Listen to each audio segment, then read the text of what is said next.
myself again. But it's the only way.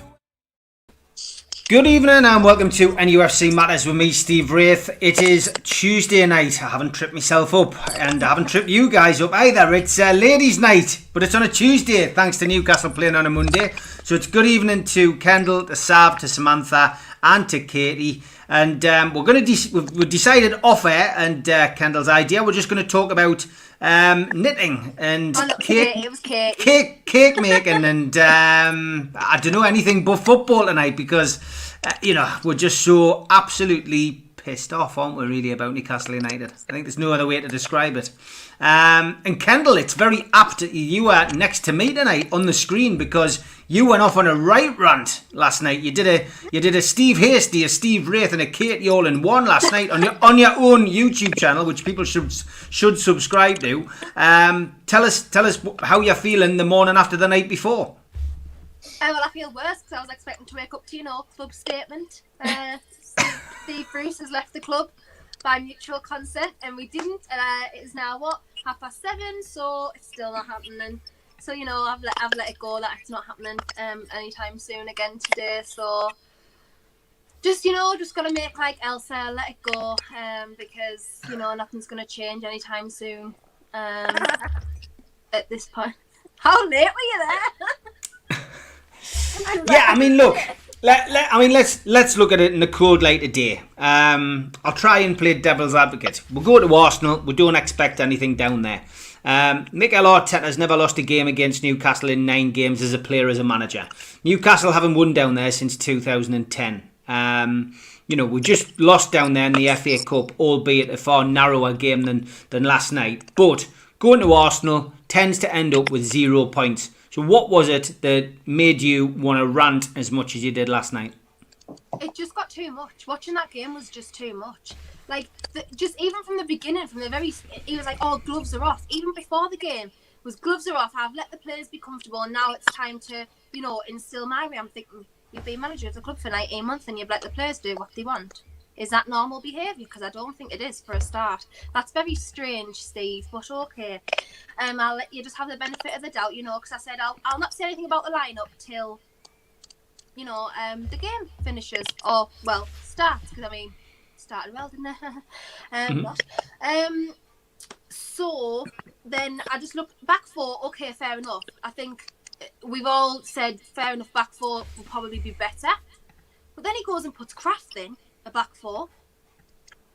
Very strange decision when Yedlin's been playing all right. And I did say in my video as well that arguably, because I know people will love to argue with me about it, but I feel like personally Manquillo is our best defensive right back. Not the best right back, defensively.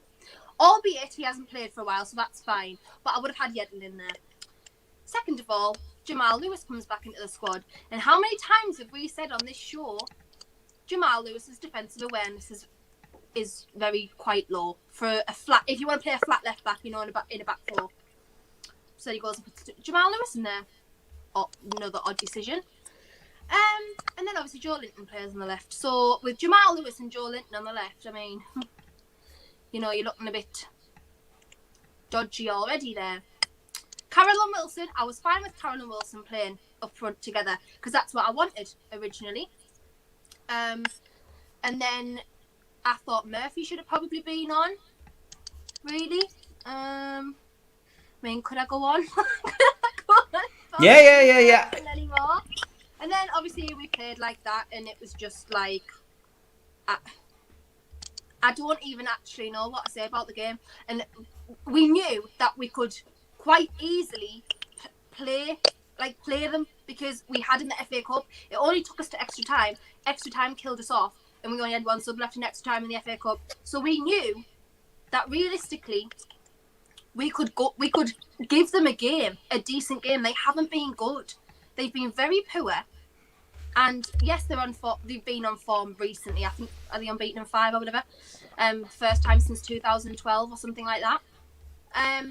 And that's fair enough, but we didn't. We absolutely sat back yesterday. In fact, I think we only had. Did we have one shot on target, possibly? Yeah. I don't think Callum Wilson touched the ball apart from once in the first half. I didn't see him anywhere near the ball. Andy Carroll just may as well go and be a defensive midfielder because he plays centre back half the time. Just let him be. He might be the box to box midfield we've all been missing. Sign a striker, stick Andy Carroll in midfield. You never know, because he can play centre back and he can play striker. There we go. There's a problem solved for me. Like, if that's the way it's gonna go, I can't sit and watch that again. I can't. I literally can't sit and watch that whole mess of the performance yesterday. It was like I've said before, we go out not to lose. The mentality is not there to win a game. Like, you're not going out there to win a game. And for me now, that can't continue because this next run of fixtures again, like over Christmas, is difficult. We've obviously got Aston Villa, we've got Leeds, got Man United and Chelsea at the beginning of February. Like, it's just not. It's not looking good for us again. And right now, because we've obviously lost again, we're just going to be dragged back down into the relegation zone. And if this continues, it's going to be a struggle to get out of it. And obviously now, if he doesn't go, then this transfer window that, yes, we probably wouldn't utilise to the best of our abilities because we don't have cash to spend, but there probably is 2 loan spells available there. And if we don't utilise that and say a manager comes in at the beginning of February, there's a transfer window gone, which was exactly the problem when McLaren got sacked, because Rafa came in too late, came in the March, so he came in far too late to utilise the transfer window to keep us up. So this is the problem. This is why I'm saying too little. Like, it's going to be too late again. And obviously Fulham have now picked up their points with changing their formation and their team. Sheffield United play better attacking football than us. Like, that's a genuine truth. Yeah, okay, well that's a great start and great points made by Kendall. Sav, are you as annoyed and as frustrated?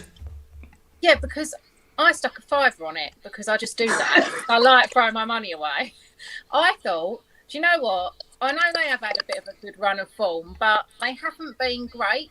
And I genuinely thought after watching us in the FA Cup against them, that we could at least force a draw. Maybe, one of those scrappy goals that we get that will just bounce off someone's body part and into the goal. I thought that might happen, and then we might scrape 3 points. I didn't really think, looking at Arsenal recently, that they would come in. I know that you did put on Twitter just before Steve 3-0, and I was like, oh, Steve's wrong. I've got this right. But no, Steve was right as usual. It was embarrassing. It was embarrassing to watch. There was no sort of, fluidity once again, every single time. We hardly had any chances. Wilson was looking quite visibly unhappy at the lack of service to him. And I don't understand, because Steve Bruce picked this up, and I think everyone was a bit like, oh, he said gloves off. No one believed it was going to be gloves off, but you think something different is going to occur here. I mean, if you listen to the commentary, they were like, I can't remember it said, it's like watching a new team with a new manager afterwards. Oh, I was fuming. I was like, what are you on about? Like, it was not like that at all. It was like nigh on what we watch every single match. And yeah, I just found it completely disappointing. The usual dross that's served up, and the usual excuses afterwards that are made for it. And Joelinton on the wing, as Kendall said with Lewis, that doesn't work. Even on paper, that doesn't work. So why on earth he's thinking of trying that? I wondered why Manquillo's been out for so long. I don't know. Is he a COVID one? It's all becoming a mess, and it's too convenient for Steve Bruce to come out and say he's got COVID. I'm just reading it. Barry Hogan's put there. Bruce says Gale's unwell, not COVID, just not feeling well. Yeah, I mean, it's inconvenient. We have to watch that yesterday. Christ. It's a convenient excuse to put out there though, and yeah. I sympathise if any of these guys have got COVID or had COVID or whatever, because it's clearly an awful virus, and if you get it and you get a bad dose of it, it's going to be difficult to come back from it. However, you can understand Newcastle fans' lack of belief in Steve Bruce, because there's just that much rubbish being spoken about gloves off and hand grenades and, you know, COVID, and, you know, you're telling me that somebody's ill with COVID, yet they're flying over to France and they're standing there with a family all over social media. I'm sorry, but I don't buy it. You know, there's and I'm not talking about the rumours that are flying around about, you know, player unrest and this, that and the other. There's clearly something massively wrong in that dressing room, Sav, and, you know, what it is, you know, we'll probably not know, but it looks as if he's completely not only lost the dressing room but lost the plot, because the stuff he's coming out with normally doesn't make sense to start with, but the stuff he's coming out with after, you know, pre-match and after match, none of it's making sense. It all sounds like absolute gibberish. To be fair, his press conferences last week, they were so unprofessional. Some of the stuff that he was coming out with, you know, oh, we were shite, oh, I'm lower than absolutely frigging shite. That's what. Yeah. Yeah, like, well, what manager comes out with that? And it does, like you say, it does sound like he's lost the dressing room, and he's lost half the players because, like, you know, some of them were back for last match that had disappeared again yesterday, and I don't understand. There's nothing said about where they've gone. They're just completely missing again. I don't understand if it's COVID. And I get there's fatigue. I don't massively understand the long COVID, but I know that fatigue does affect. But we've had quite a long break from Sheffield United, so you would think that they've all had quite a long break in between and they'd at least be on the bench. But there was some that were played and started that were completely missing for yesterday, which makes absolutely no sense. But not, like you said, nothing said, and I think that's where not all the anger lies, but quite a vast majority of the anger lies in the absolute lack of communication from Steve Bruce, from the club, about what is going on there, because it's just so unorganised. It's like a circus. It's literally like watching, you know, unorganised chaos every week. Yeah, it is. Sam Mozza says, so Carroll needs crosses, so he puts a crosser on and takes Andy off. I mean, this is the kind of thing we're witnessing, you know, away from the cameras, away from the media and all that, but his actual managerial decisions, as if they couldn't get any worse. You know, he's been there for 18 months. He suddenly he turns around now and says, you know, I'm going to do it my way. Well, what the hell have he been doing for the last 18 months? And then last night, He does it. He plays Andy Carroll up front. He plays 4-4-2, and he doesn't play any wingers. And then as soon as he brings a winger on, he takes your biggest threat up front, i.e., for winning the ball in the air and knocking the ball down, in Andy Carroll, and takes him off. I mean, it's just crazy. It looks as if he's playing for the sack. Yeah, I mean, I always wait to see what the team selection is before I make a determination on how to go. And as soon as I saw the team, I just thought, what is going to be the plan here? Because as you said, I wouldn't start Carroll. I don't rate Carroll. You know, he did well in the top, but then Arsenal would have been ready for that. So it's like, what was the point? And I thought, I didn't think he was very good. I thought he laboured. I lacked at certain points. His lack of mobility. That's simple said. I mean, I likened him to Alan Smith. We got Alan Smith from United because he wasn't a striker anymore, and we turned him into a midfielder. And he was on a fortune, and he was useless. And I think that's almost what Carroll's become. But, you know, Joe Linton on the left wing, I feel so sorry for him for he left midfield, because, you know, since this come out and said he plays best off Wilson, he hasn't played him there. He's shifted him about all over the place. And I don't know what his rationale for this gloves off football was last night, whenever he put players where he did and he chose the players that he did. Kraft shouldn't have been in the team.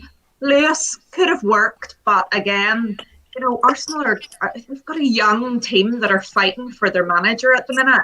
Shelby, fucking awful.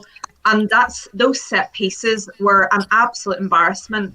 And there's been a lot of statisticians on Twitter saying, you know, if you look at the different stats, he wasn't the worst. Did he impact and affect the match positively in any way? No, he didn't. So although he might have been hitting long balls accurately to a player, they were not causing any danger. It wasn't what we needed to be doing. And then, you know, if he's not effective in that way, he's not doing anything defensively. So John Joe Shelby is in that team to create chances. He's not creating chances. He can't be in the team. Matty was awful. Clark was awful. Almiron tried his best, but he's running from, you know, just outside our box. Wilson couldn't get into the game. So again, it comes down to what was the plan when he played Carroll up front with Wilson and he didn't really play wingers, never mind the substitutions, how did he think the team was going to play in order to get us a goal, to create some chances? I didn't get it. If that is, dependent on player availability, apart from St. Maximum, if that was his team that he thought was going to be able to go out and do something, as you said, he can't be he can't be managing for his job. There's just no way. Even when he brought Murphy on, he could have brought Richie on. He didn't bring Richie on, so I don't understand the choices. Then he brought Anderson on, which was great to see, but he gave him a couple of minutes. What was the point in that? And it was great to see that Anderson was really proud and on Twitter, etc. But there was no point to it. I'm trying to think of positives because I promised I would come up with a positive. Yeah, my positive's that Anderson got on, but I keep thinking it can't get any worse, and I do feel at this point it was better than Sheffield United, but it wasn't the right setup. It wasn't the right set of tactics. It wasn't the right set of players, and I don't. People have quoted stats about.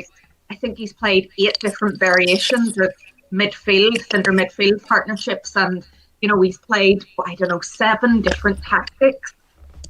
You can't keep changing it. I don't know what he needs to do, but he has to find a way of ball retention and the players not automatically putting themselves under pressure. I just, the games are coming thick and fast. He has to find a way. I think he's going to be sacked. I don't know. I honestly think Mike Ashley's got a massive decision to make. He either backs them. If the takeover's close, maybe it'll make a decision on bringing players in or a manager in. If it's not, what is Mike Ashley going to do? He doesn't want to put his hand in his pocket, but he can't afford for the club to go down. So, I don't know what he's going to do. I can't see Bruce being sacked before the end of the transfer window. But what does that mean if we have played another, I think it's 3 games until then, and we still haven't won? If West Brom and Fulham keep picking up points, I can't see a way out of it. Yeah, it's a thoroughly depressing time to be a Newcastle fan. It makes you want to turn to drink, but in dry January you don't turn to drink. You turn to the Old Coach House Distillery.co.uk. They're our sponsors for StreamYard this month. They're the world's first alcohol-free distillery. Visit their website, enter the code OCHD to claim your introductory 10% discount and get the most out of your mindful dry January. Now, Samantha, you have some. Yes, I do. What's it like? It's lovely. As soon as you open the bottle, so I got the silk roots, all you can smell is the spices. Like, as soon as you take the cork out of the bottle, it tastes just like gin. So I have it with, some berries and cardamom and a little bit of orange and just the normal tonic. And honestly, you can't taste the difference. It's beautiful. I would recommend it. There you go. And you couldn't get a better endorsement than that. And I'm sure Old Coach House Distillery will be very happy. Big shout out to qtechshop.co.uk, makers of pool tables and snooker tables in Wallsend and Newcastle. Our long-term sponsor. They make our t-shirts, which you can buy at newcastlelegends.com. Big shout out to John at Jab as well for continuing to support us too. Katie, we'll keep the best till last. Here come the swear words. I'm sure there'll be 100. I don't know what you lot think knitting and cake is, but you've not spoke about it once.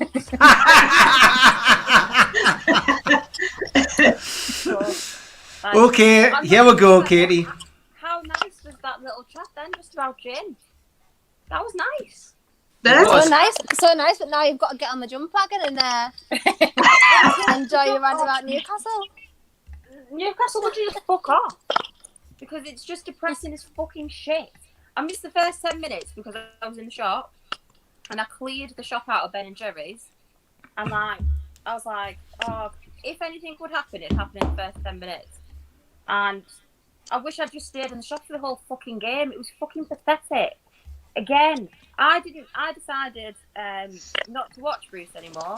So I was so confused when I went on Twitter and everyone was talking about gloves, and I'm like, why are people not allowed to wear gloves? Like, I didn't get what you all were talking about. I felt like right twat because I'm like, why is everyone talking about gloves? Like, I don't get it at all. I think I stalked someone as well for a little bit to try and work out because they seem to be in with the glove thing. No, bollocks, absolute sure. Like, also, it's a bit harsh because obviously this is his first game in charge, considering we've been doing it someone else's way of judging. But it's beyond pathetic now, and the only way now is down. We're fucked. We're just fucked. We're actually fucked. Like beyond fucked. Like and you know what's annoying as well? Unless I'm like just like reading shit, I'm pretty certain that we've got some people that are out of contract in 6 months. Isn't like Shah out of contract in 6 months? Yeah. And Gale and. Well, everyone can just fuck off. No one wants to fucking play for us. Everyone's literally, like, the faces when they're playing can't be arsed. Miggy, the guy that misses a sitter and smiles last season, I don't think he could smile ever again. He's broken. The smiling man's fucked because of this shit. I can't be arsed. I literally can't be arsed.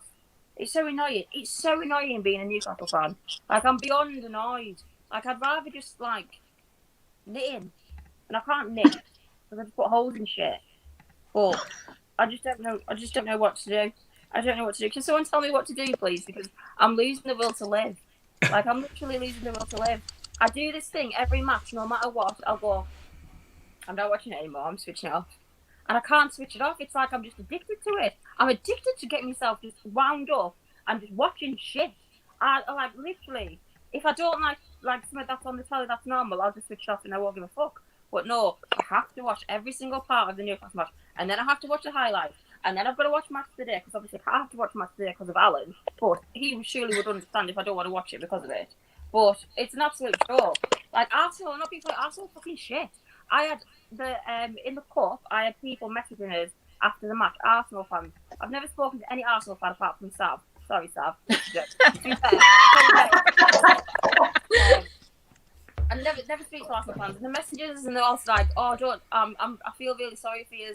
It must be really shit for you." And when they're thinking, "Hang on, what the fuck's going on here?" Normally, I'm used to just having Man United fans taking the piss out of us. I don't have people being nice to us just because the team's being shit. But people can actually see how pathetic we're doing.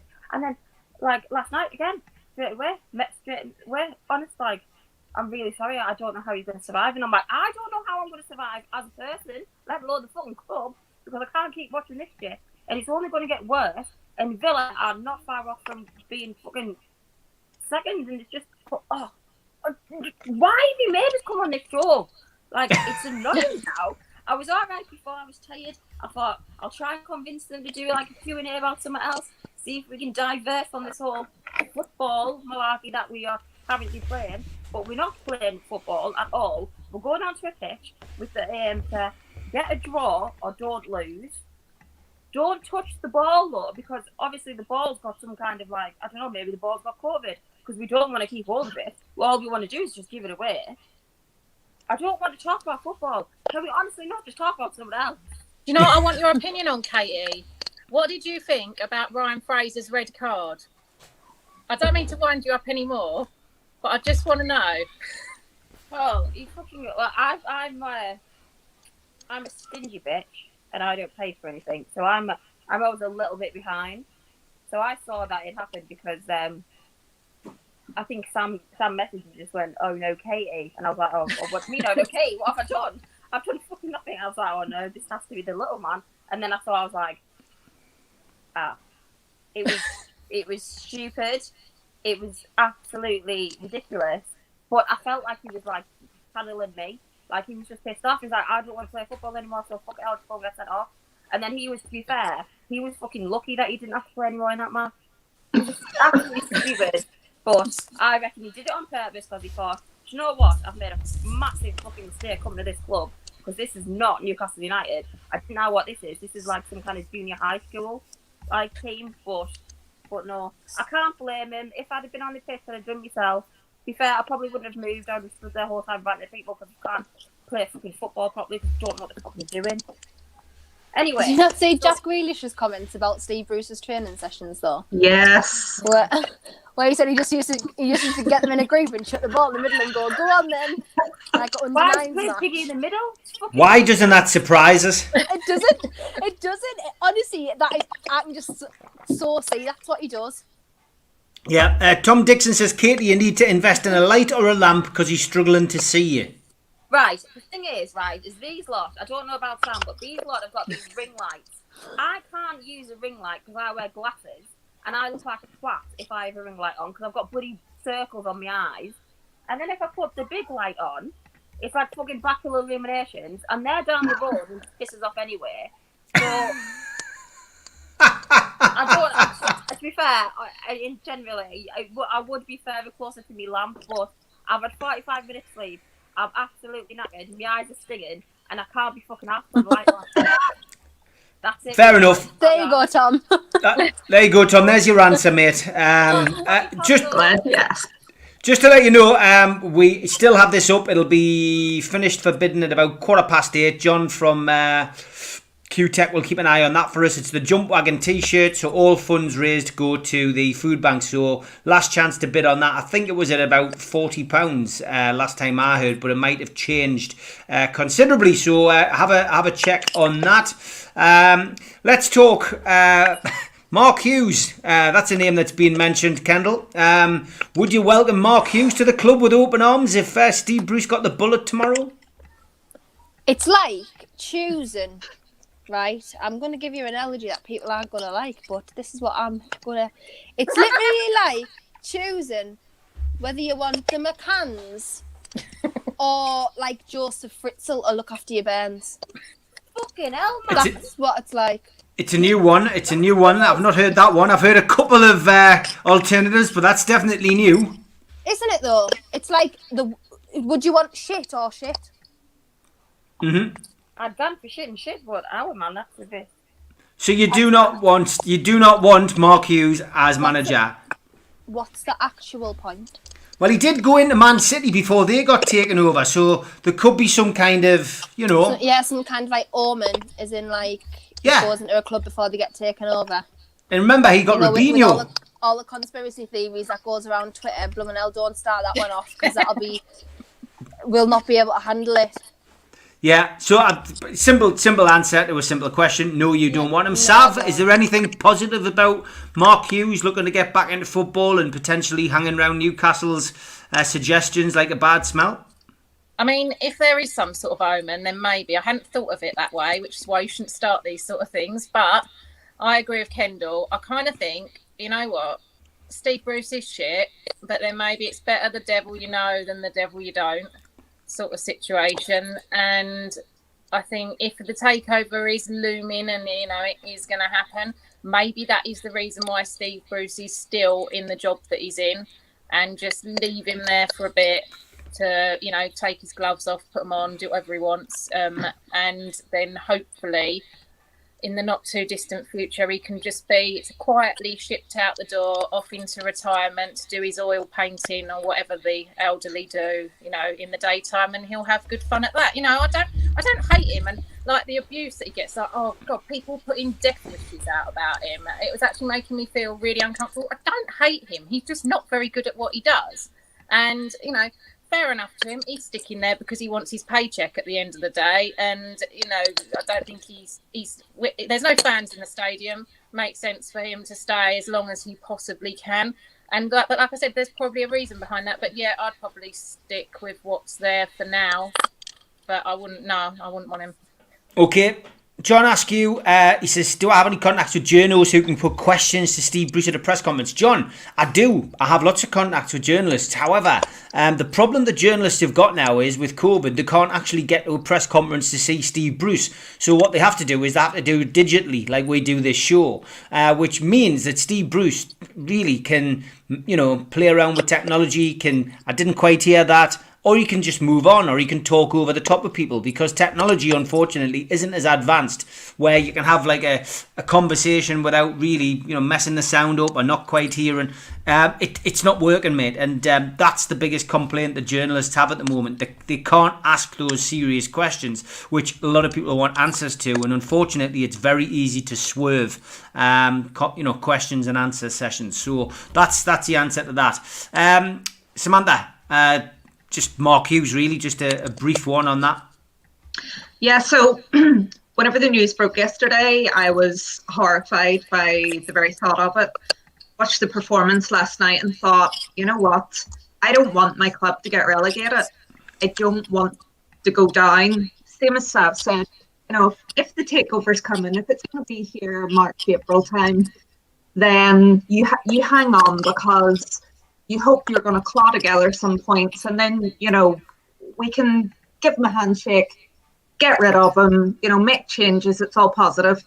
If it's not, it comes down to a decision of who's going to want the job, and are they going to do a better job than Steve Bruce? And I honestly cannot see him turn this round. I can't see him get the players back on side. So if it then comes down to the fact that maybe Mark Hughes is the only calibre of manager, then we have to take him, because otherwise we're going to get relegated. So that's the choice for me. Would he be my number one? No. But do I think Bruce can turn it round? I can't. I can't see it. So yeah, I not willingly, but I don't want the club to go down. So we have to look at the greater good. Yep. Okay. Mark Hughes, Katie, yes or no? No. What a stupid question. No. I've made it brighter. Is it brighter now? Yeah. Because Tom makes an effort, and obviously then I was being a ranty, grumpy knob. So I've made my effort for Tom. Tom might want you to turn the lights off now. Fuck off. You know what? You are so much better when you just don't speak. Now stop interrupting. Let's answer my question and be quiet. Right. Sorry, miss. So, no. Well, no. What was the question? Do I want Mark Hughes? No, yeah, you don't want Mark Hughes. No, because what's the point? Gary Neville said it perfectly. It doesn't matter who comes in now. Nothing is going to change, because it needs to change further up. It needs to be a whole new coaching team, and it's literally get Mark Hughes in, and no difference. It'll just be basically someone with a different face. That's it. That's the only difference that will happen. A different face. I'd like Joey Barton, because I think he'd be a cunt with this. Oh, for God's sake! Now I've said this. I try so hard not to say that one. Yeah. Because I think he'd be an absolute arsehole with the team, and I think the team need that, because as much as we literally berate the fact of what Bruce does, we berate the fact that what Ashley does, those lads on the pitch, the only person that was actually seen to be doing any form of running yesterday was Miggy, and the rest of them just looked like they just could not be fucking arse. So, no was the answer to the question. Anyway, I've digressed as usual. Yeah. Sorry. No problem. People ask him what t-shirt Sav is wearing. Well, all will be revealed in about 10 minutes' time. We can look at that later. And Katie, give us a little link into the next subject, which of course is pundits. And not sure if you all saw it, but I'm sure you'll have seen the feedback on social media. But Jamie Carragher and Gary Neville discussed in depth Steve Bruce and Newcastle United's current predicament. And it looks as if the tide has turned on Steve Bruce, Kendall, with the pundits, and those two gave a fairly good assessment of where our club's at the minute, I thought. Yeah, did all right. I was actually really thoroughly in agreement with Jamie Carragher, really. Gary Neville, not so much. He did make some decent points, but he also did, give Bruce a little bit of a leeway and side with him a little bit in terms of he didn't pick up on the fact that, he had 100 million to spend and sort of glossed over that a little bit. So, yeah, Jamie Carragher spoke very well, very succinctly about the club and the situation that we have right now. It's nice to see some pundits changing their mind. Obviously, we've still got some on that little radio station that you like to make a frequency on with you know, Simon Jordan and that. Yep. Nice to see Darren Bent. He's lovely laundry today. Like, he has any relevance to Newcastle whatsoever, that apart from the fact that he played for friggin' Sunderland. Like, what's his relevant? What the hell does he have to do about it? Like, nothing. Stop speaking on things that you don't know about or you have no idea about, because you just look like an absolute tool when you proved wrong. So just leave it at that. It's just to get bites. Like, that's all it is, and it's just embarrassing. But it's nice to see the big time pundits, if you want, because I mean, wouldn't call Darren Bent necessarily a big time pundit. So yeah, it's nice to see Jamie Carragher and Gary, you know, actually telling everyone realistically how it is, and it's nice to know that it's not just now Newcastle fans who are seeing it for how it is, because we're trying to argue our case, and it's like sometimes it's like talking to a brick wall, like, and people aren't understanding, and they're just seeing results for face value, and it's difficult to try and get them to understand because they don't watch us week in and week out. Do you know what I mean? We're not a team like that people want to watch. We haven't been for a long time. We don't want to watch us. No, we don't even want to watch us. Other people aren't going to. So, yeah, it's nice to see that people are actually understanding it and seeing it now and realising that we're not unreasonable as people like to call us. Yeah, Darren Bent's just still annoyed with me, I think, for when I worked on the Dora Tiger, and I stopped him getting in at the VIP section, and he was standing there with a few others, Lee Cattermole and the like, and I said, "You got to hold on, lads, it's busy." And then the Amayobi brothers came walking down. They hadn't quite made the first team by then, and I just let them straight in, and it was Darren Bent who actually turned to us and said, "Well, how did they get in?" I said, "We've got to let the footballers in first, mate." And that was it. Said it deadpan. I thought it was funny, and so did most of the Newcastle fans around us. So Darren Bent's probably got it in for most Newcastle fans anyway, but me in particular. Sav, the pundits, there's a little bit of change there, I think. It was Kendall's right. Gary Neville, of course, probably has Steve Bruce on speed dial. He says he hasn't seen him for 10 years, but, you know, he played with him, he knows him, he probably respects him a lot more than maybe Carragher does. Apparently they're under the same book agency as well. There you go. So, yeah, I mean, but it was nice to hear the tide had turned a little bit, and there has been a lot more realistic punditry from those who don't really know anything about Newcastle. Yeah, do you know, it was actually quite nice to hear, other than being told that we're deluded and, you know, all that they usually come out with. I think, to be fair, I think probably because there's been quite a lot of noise around, Steve Bruce's style of football, people are actually now starting to pay attention to it, whereas before it's like, typical Newcastle fans always kicking off. One thing I did notice in the commentary yesterday, they speak about us like our players like they're little kids. They're like, "Oh, see, that was a little bit better. That's a little bit better from Newcastle." Like, we don't usually do that, and they make us sound like our players are little children who just don't know how to play. Well done. You passed from one black and white shirt to another. Well done, son. It was exactly like that at the time, and I think that hopefully, if people are starting to notice, then that will sort of feed, although I do think it probably already has feedbacks of Steve Bruce, because he has his little hissy fits and throws his toys out the pram every now and again anyway, doesn't he? But it's just that little bit of progression that if the takeover's not going through, then hopefully either he'll get fed up with it and say, "Oh, do you know what, that's it, I'm off," or they'll say, "Right, well, that's enough, you get out now." I think that I'm hoping that's sort of the way it's going to go. It's better than what they used to say about Newcastle fans anyway. So, it's all good. Okay, yeah, Samantha, it was interesting to hear both of them speak. Carragher, of course, I did mention it on the show yesterday that he used to pop down on a regular basis when he was covering for Sky and meet Rafa when I was working with Rafa, and they've got a good relationship. They get on quite well, and he did bring Rafa into the equation yesterday, and he did make that point that Rafa, had made a profit for Mike Ashley, whereas Steve Bruce had spent 110 million. Yeah, I mean, it was good analysis, good commentary. Neville come out and said, like, we need new owners. That's really what it comes down to. I'm just at the point, and I was quite vocal about it on Twitter today. I just want the Rafa comparisons to stop. It's not helping anyone whatsoever, and it just keeps coming back to it.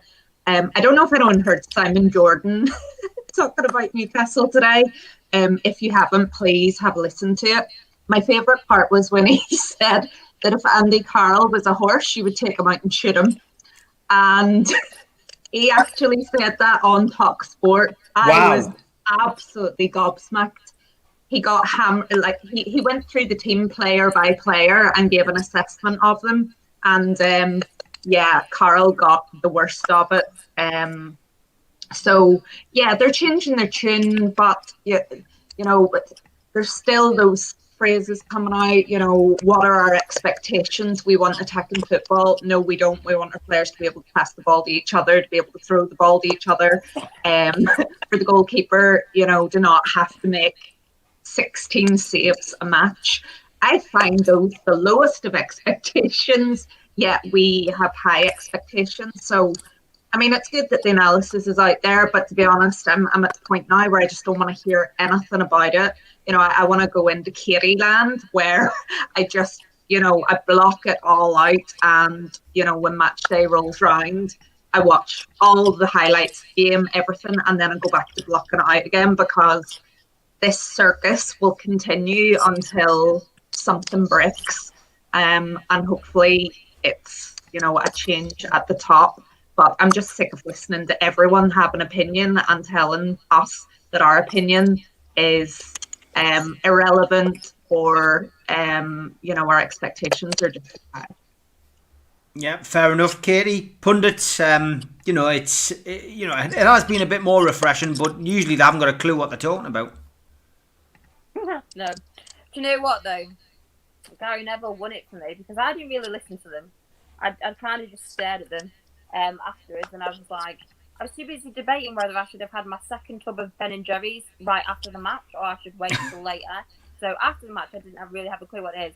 But it was Gary Neville's face during half time when Carrie was saying about how he's been enjoying Newcastle's performance during the first half and how they've been pressing. And it was just, you just saw Gary Neville basically like, what the fuck are you watching? Like, what are you talking about? His face was it was amazing. It was just it was almost as if Carrie was being pranked and he was sat watching some 90s match and was talking about that, because fuck knows what he was watching, because he wasn't watching us. But the only bit I actually paid any attention to at all was a really small bit of Gary Neville saying that they need the takeover and nothing will change until it changes at the top. Everything else, I zoned out. I went full into it. I want Ben & Jerry's, so I paid no attention.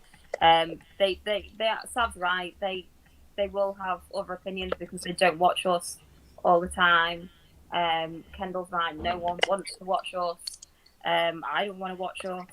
I feel really sorry for Alan Shearer, because obviously, one, he's not married to me yet, and two, the fact that it's just he never fucking won anything when he was there, and it's just now he's it's just give the guy a fucking break. Literally, he needs a fucking break. We need to be able to provide some decent football. But just to go back to the other question, because I saw somebody put a comment on it before. I'm so tired, by the way. I keep on doing this because I'm fucking blind tonight, because I'm literally can't read. Warren Barton said he'll be our manager. He said definitely. So I reckon that we just get him to show up, and if he just keeps showing up, we can convince Bruce that he doesn't work there anymore, and that it's all been a dream. And then Bruce might stop going to work, and I think that would probably be a really good thing to do. Okay, good stuff. I've got one more question, but I do want to say that the T-shirt, the Jump Wagon, has made £50. We have a winner. John will let us know who that is, and he will contact Steve Hasty. So well done. Someone is now the proud owner of that one-off Jump Wagon T-shirt. Now, we were getting asked, what is Sav wearing? Sav, what are you wearing? Well, I'm wearing this T-shirt. Please don't. It's how me and I don't know how to hold on. It's how me and Charles spend our weekends. Is that lined up? Hold on. Yep, got you. There we go. I do That's have how we spend every weekend. So when he's not at the matches, that's what he's up to. There we go. So there's Sav, a bit Fabian. Yeah, that's very sit Fabian. It says, yeah, fantastic. That's so that's the latest Food Bank T-shirt that will go up tonight. And you've got a week to bid on that. We will be back for Ladies' Night next Monday, of course, and that will be when the auction stops. So I will pin that on my Twitter at Steve Wraith. Just come on and bid for it. So there was a question here which I do want to find. Where is it? Is it John. about Kate? There it is. No, it's not about cake. John's question. Question for the ladies. Are the players to blame for the current plight or just the manager? Kendall, Steve Bruce is getting it in the neck. Do the players have to have some responsibility here? Obviously, of course, because it's not Steve Bruce, going out onto the pitch. But if you've got a manager like Steve Bruce, where's your motivation coming from? Where is your team morale coming from? There's players there who are playing out of position. There are players who clearly have no system and no idea of where their ball's going. And obviously this all comes down to coaching. It's the ability of the squad is obviously not a personnel issue because we have good enough players to, get a result. Like, we have decent players. Not like obviously all the best or anything, but we have some decent players, in my opinion. We have players there who were there under Rafa and who we came 10th with. So why now, when you've spent 100 million, is the squad not improving? Do you know what I mean? Like, there's no correlation. There's things are worse. Obviously, Steve Bruce can't be 100% to blame because, as I've said, he's not the one going out on the pitch. So yes, the players have got to have some onus in the fact that they're the ones going out there and they're the ones whose heads are going down. Like, after the first goal yesterday, no one was interested. It was it. That was finished. It was done. So obviously they've got to be criticised somehow, but a lot of it is obviously coaching and instruction and positioning and tactics. So obviously it's shared blame, but we all know, and everyone always says this, and we all know that there's only one person physically to blame, and that's obviously not Steve Bruce nor the players. But right now, currently, for the way we're playing and stuff, it is Steve Bruce and the players. Yeah, okay, fair enough. Sav, what's your take? Are the players just as responsible as Steve Bruce? No, see, I don't think so. But then I have some weird loyalty to the players where I just don't like to say anything bad about them, unless they're really annoying me. But it was like, this is why I asked Katie about what she thought about Ryan Fraser, because when Ryan Fraser got sent off, he looked like he could not be asked. He could not care less. In fact, like Katie said, he looked kind of glad that he was going, to be fair. And I sort of don't blame him. And I was watching, again, the Bobby Robson documentary at the weekend. And the way that he, really put his all into motivating the players. And like they were saying, we didn't go out there, we went out there to win for him and to do well for him. I don't see that obviously reflected in Steve Bruce in any way, even in the minority. It's just not there. And I think that, Steve Bruce, at the end of the day, is the manager. If you're not performing well, that sort of falls back on your manager and they need to act on something. And he's obviously not acting on anything. He can, talk all what he likes in the press conferences about, it's going to be better, all this, or whatever he comes out with. But unless it's transpired onto the pitch, it's not there. And Steve Bruce, like, players have regressed. Like Fabian Schär's regressed, Lascelles has regressed. It's not something that I think it's happened since he's been there, and he's so negative. I can't blame the players. I think, to be fair, like, looking at Ryan Fraser, he looked like he was having a laugh, to be fair, and I think if I was that unhappy in my job, I probably would be too. I get that he's being paid an awful lot of money, but so Steve Bruce being paid an awful lot of money to be there to coach these players and to bring them on. They're not coming on, and therefore I think the ownership lays with Steve Bruce. Yeah, okay. Very strong opinions, different opinions. Sam, where do you stand? I actually had a disagreement with somebody on Twitter about this today. I think the players do need to take responsibility because at the end of the day, it's their job. They're professionals. And yes, Steve isn't setting them up right. But some of these players came out early doors and said that they preferred his approach to Rafa's. Rafa was meticulous and extracted every ounce of ability out of that team, every ounce of it, because he was meticulous. He gave them instructions. He didn't really give them love, from what I gather, but they went out and they gave everything. They left everything on that pitch. Steve doesn't do that. He doesn't seem to do tactics, throws the ball into the middle, tells them to have me kick about with it. But he puts his arm around the shoulder, and he, up until this week, has defended them.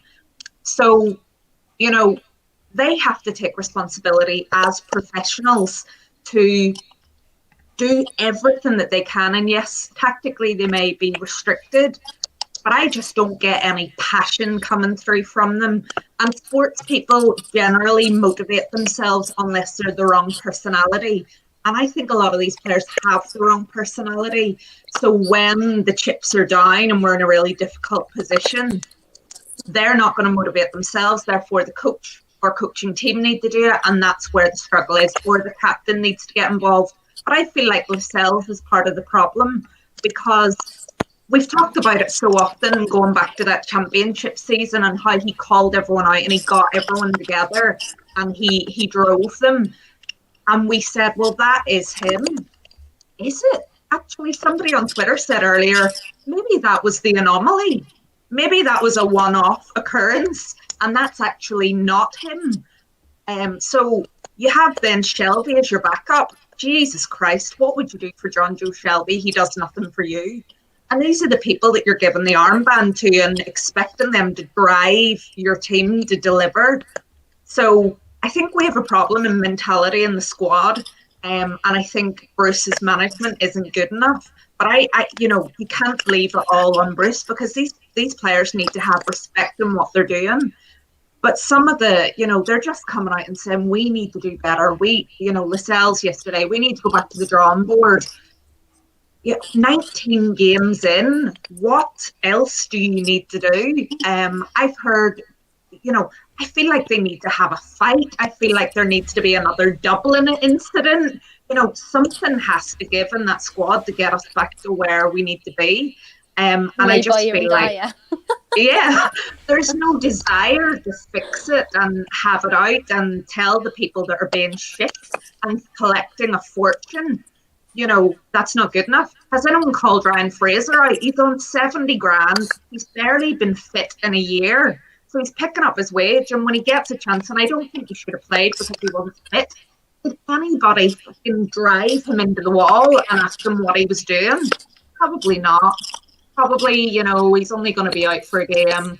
We'll see if he's, fit to get into the team the next game. There's no desire, and that's exactly what needs to change. And they need to take responsibility themselves. Bruce shouldn't be telling them to do that. That should be in them as professionals. Yep, yeah. You won't get any argument from me on that. Katie, your view on this, please? Yeah, I put blame on the players. They're there to do a job. They should be playing every single match to try and ensure that they get into the next match and they get next lineup. That no one seems to give a shit. There's no reactions of anything.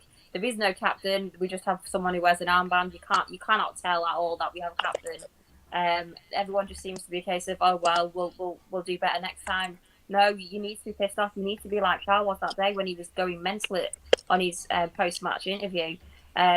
It just seems to be complete inconsistency. 1 week, one of them will be like pushing really hard, and the next it's like, oh well, nobody else is. I can't be bothered. They need to fight for their place in the squad. Yes, we know that Bruce picks the squad. We don't know what the fucking hell goes on at training apart from Piggy in the middle with the ball. But obviously Bruce has to take is going to take a flak. But at the end of the day, the footballers, they're supposed to have a passion to play football, and none of them look like they have a passion to play football unless it's the young lads coming in on their debut, and they're like that because they want to play football, whereas our team don't look like they want to play footy. So I have to give them some blame, because I'm not watching Steve Bruce running around, I'm watching them. So yeah, well, that's it's all good points. What have we got to do to stay up? A lot of people are asking. Well, there you go. We dust ourselves down. What else? We're a bit naive. Hindsight's a wonderful thing. We rode our luck at times. I mean, it's all there on Brucey Bingo. What do I have to do, though? That's what Moz is asking, to stay up, Kendall. What do we do to stay up? Nothing. But I think there's too much for us to do to stay up, because there's about 7 million things that need to change. Look, just forget about Mike Ashley for the moment. He's not the easiest person to drive out the club. He owns the club. It's up to him whether he leaves the club. We cannot argue whether he leaves the club or not. He's the most difficult person to get out. So right now, for our disease, we need to treat symptoms. Steve Bruce is a symptom. So we need to take him. You know, we always have, well, not we, but specifically teams always have a new manager bounce, I feel. Obviously, when new managers come in, they always have a couple of games where they kind of win and they play and they're trying to impress the new manager and things like that, which we could really do with right now just for a boost. And then on top of that, we need a couple more solid players because there's players there we can't rely on now, like Jamal Lascelles, for example. I would quite happily have Jamal leave in the summer. It wouldn't bother me. I would have Shelby leave in the summer. It wouldn't bother me. There's probably about 10 players I wouldn't care if left. And that, for me, 3 seasons ago, I would have really been upset if anyone left. And now I, quite frankly, would probably only keep about 5, if that. So yeah, unfortunately, as I say, we need to just treat symptoms of the disease right now because with the takeover so up in the air at the moment, there's nothing really we can do regarding that. So new manager for me, who not a same old. We don't need a same old. We don't need a Nigel. Well, I don't. Nigel Pearson for me, like, if temporarily maybe would be better, but it's just going to be the same old story. We need someone who is going to want to make the players play. They're going to be sort of fearful of this new manager in terms of they know mediocrity is not going to be good enough because Steve Bruce gives them excuses every single game. Before the game, he gives them excuses as to why they've played badly or why they've lost. So why would you then go out and play your best? Because your manager's happy with mediocrity. Your owner's happy with mediocrity. So why would you then think, oh, I'm going to play at the best of my abilities. I'll just play, all right, I'll just do what I need to do and that's it. You don't have players wanting to do their best or unless they're getting a move. And then you'll obviously see them, you know, pick up their heads because they're like, see ya. So yeah, I just think need a new manager in who can utilise these players better. Yeah, okay. Sav, what do we do, to stay up because we're in a relegation fight? Well, the problem is if we don't get a new manager, something's got to change with Steve Bruce where he just motivates them. But I just can't see it because, like, even Steve Bruce isn't motivated on a normal day. So I kind of agree with Kendall. We need a new manager in to drive a bit of, something into them because at the moment they're all just, they don't, like I said earlier, they don't look like they want to be there. They don't look like they can be asked. They're not bothered about winning, losing. They couldn't care less. And that's sort of, within the whole squad now, it's kind of sad to see. But little tip, and I feel like I should ring Steve Bruce about this. If on FIFA my squad aren't behaving, I've got one that's having, just lolling around. It's usually Shelby. I stick him in the reserves, and he stays there until he sends me an email saying, "Oh, please, can I play? I don't want to be sat in the reserves." And then I'm like, "Right, you can play as long as you try your hardest." And he comes back and he does well for a match, and then he goes back to the reserves. But yeah, I think that is a winner on the idea. Fair enough. Just a score update. Sunderland 1, Plymouth 2, 67 minutes played. Happy days. Yes, Samantha, what do we do to stay up? Saf just stole my point. I was going to go at it from the football manager angle, and I would have said I'd be taking Lascelles, I would be taking Shelby, I would be taking Carl, maybe Richie, and I'd put them all in the reserves. I would just get them away from the team because I just don't feel like they bring anything, and he's trying to shoehorn players into a team that just don't fit. For me, we need to find a way to retain the ball. We need to find a way of stopping the ball from bypassing our midfield to our defence. It's the most embarrassing thing. Like, Arsenal cut through us like butter.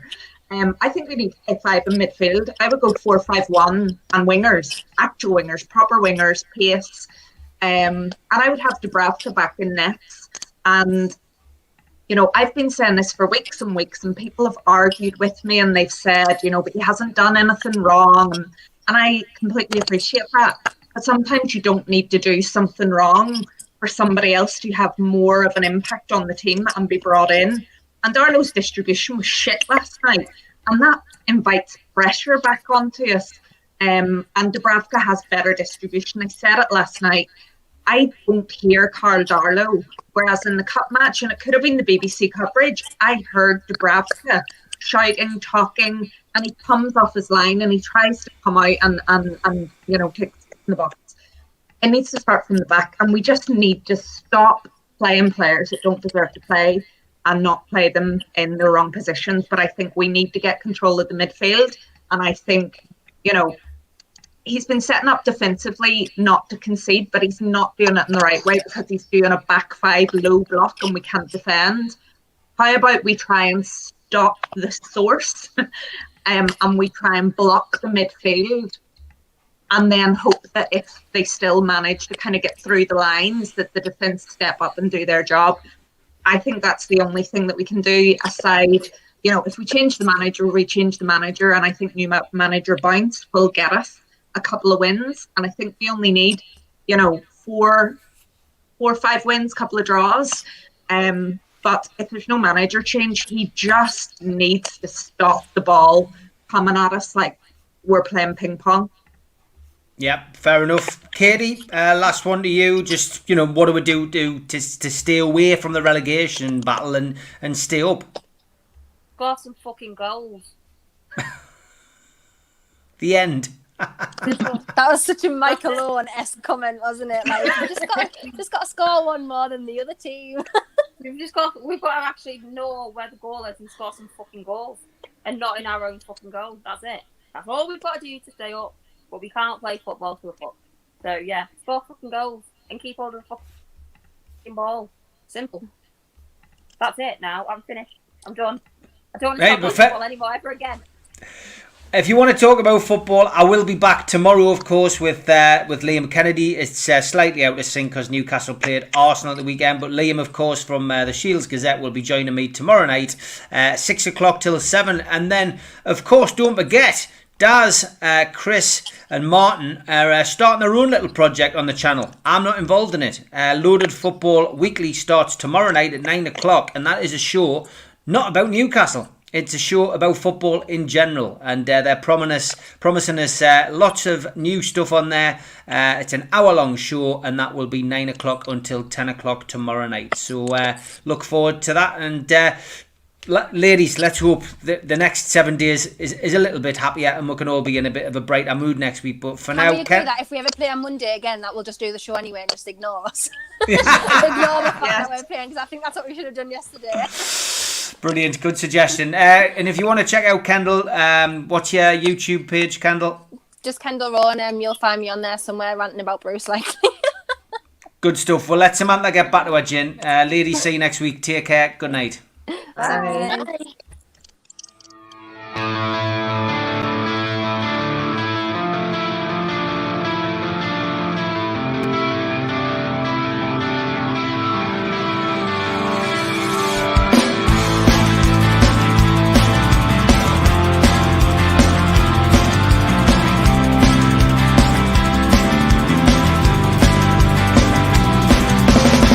Head back with the critics attack. It feels like I've been talking to myself again.